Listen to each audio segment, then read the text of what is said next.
Soto hindi na nga po tatakbo sa 2028. Ano kayang dahilan at bakit? Tara pag-usapan po natin.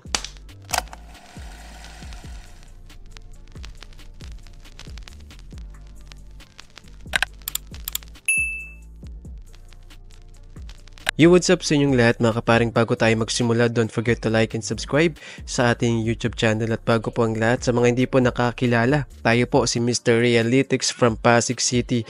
At tayo po ay nakasubaybay sa aming buting mayor na si Mayor Vico Soto. So ngayong araw po ang inaugurasyon, Mayor Vico para sa kanyang pangatlong termino. Pero ang pangatlong termino na ito bilang mayor, ang siyang huli na po ni Mayor Vico. Kaya inaasahan po ng marami na siya po ay tatakbo sa national position like sa pagkasenador.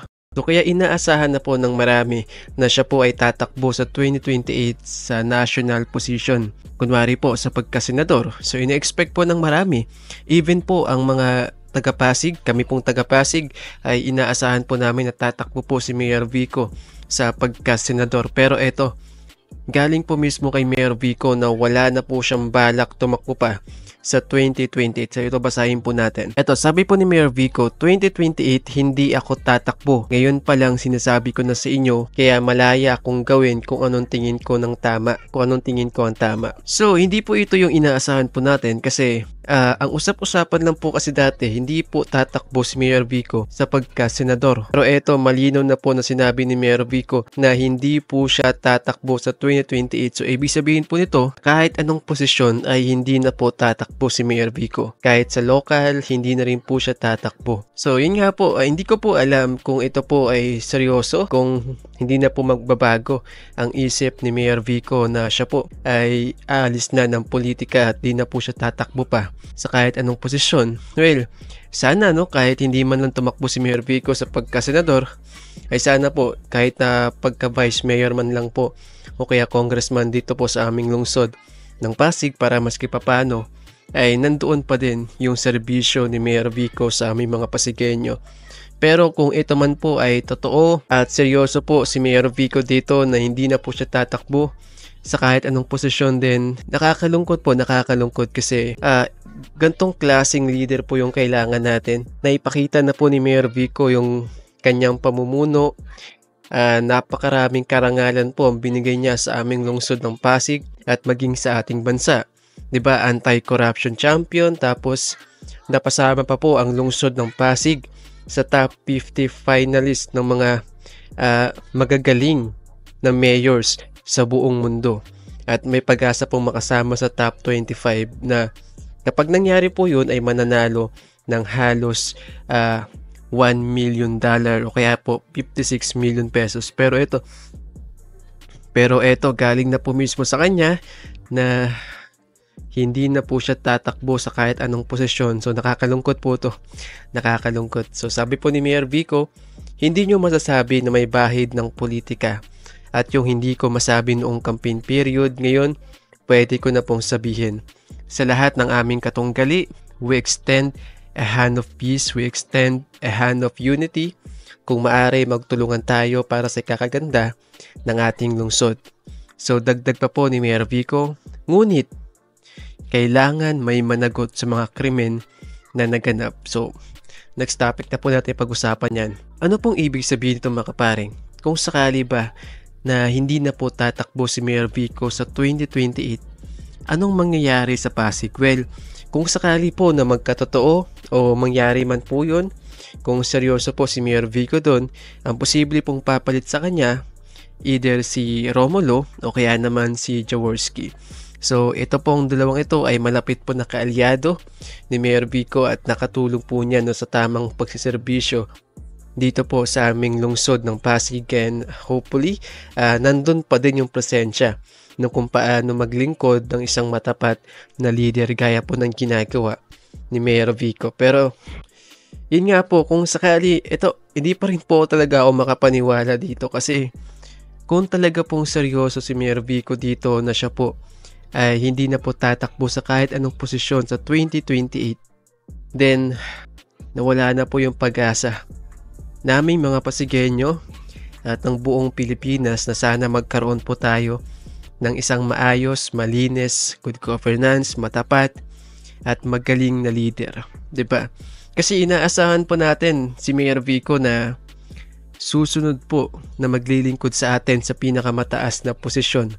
Kasi nakita po natin kung paano maglingkod si Mayor Vico sa aming lungsod ng Pasig, 'di ba? Napakalinis po niyang tao, napakalinis po niyang politiko, walang bahid ng korupsyon, nilabanan ng korupsyon, napakaraming benepisyo, napaganda niya ang pamamalakad sa Pasig, napakaraming binago.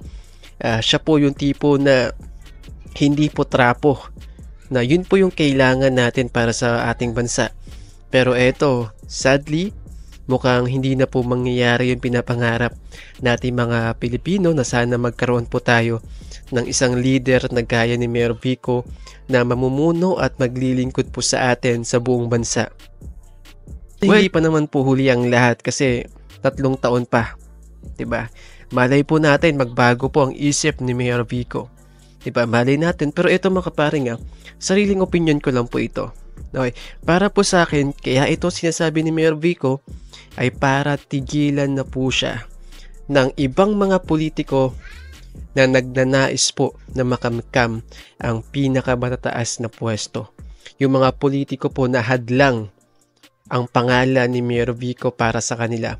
Yung mga politiko po na tingin nila si Mayor Vico ang magiging tinik sa kanilang pinapangarap. 'Di ba? Kasi aminin man po natin o hindi, ganyan po ang politika sa atin.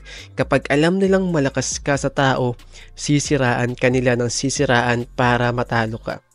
Kaya eto, siguro para sa akin, inagahan na ni Mayor Vico na hindi po siya tatakbo para hindi na po siya mahaluan pa ng politika. Baka mamaya kasi pag nagdeklara po si Mayor Vico na tatakbo po siya sa national sa 2028, baka sandamakmak na paninira na po ang gagawin sa kanya ng mga kalaban niya o ng mga politiko na ayaw sa kanya. Kasi nga naman, pag si Mayor Vico ang nanalo, ay hindi po nila to kayang hawakan. May sariling pag-iisip po si Mayor Vico. Alam niya kung paano magdesisyon, alam niya kung paano mag-isip ng totoo. Alam niya kung paano magpalakad ng tama, 'di ba? Nagawa na po niya sa Pasig, 'di ba? Napakarami po ang gustong hawakan si Mayor Vico pero hindi siya pumayag. 'Di ba? In fact, pinakulong niya pa ang lahat ng mga ito. Kahit ang mga empleyado pa o kaibigan niya pa. Pero pag nasangkot sa anumang pagnanakaw sa kaban ng bayan o hindi po tama na ginagawa sa mga tao, ay pinaparusahan po niya. At yan po ang ayaw na mangyari ng mga kalaban niya na si Mayor Vico ang mamuno. So yun po ay para sa akin lamang po. Pero again mga kapareng, nire-respeto po natin yung desisyon ni Mayor Vico na hindi po tumakbo sa 2028. Kasi, well, tama nga naman po si Mayor Vico na hindi po dapat natin iasa sa isang tao ang pagkakaroon ng maunlad. Kasi dapat nagsisimula po yan sa atin. Tayo po dapat ang pumili ng tapat na leader. Pero yun nga, sa ngayon po kasi wala pa tayong nakikita.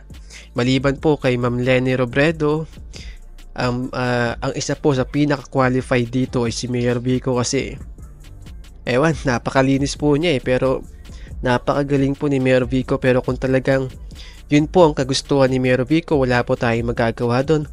At ire-respeto po natin yan. Yun lamang po mga kaparing. Don't forget to like and subscribe.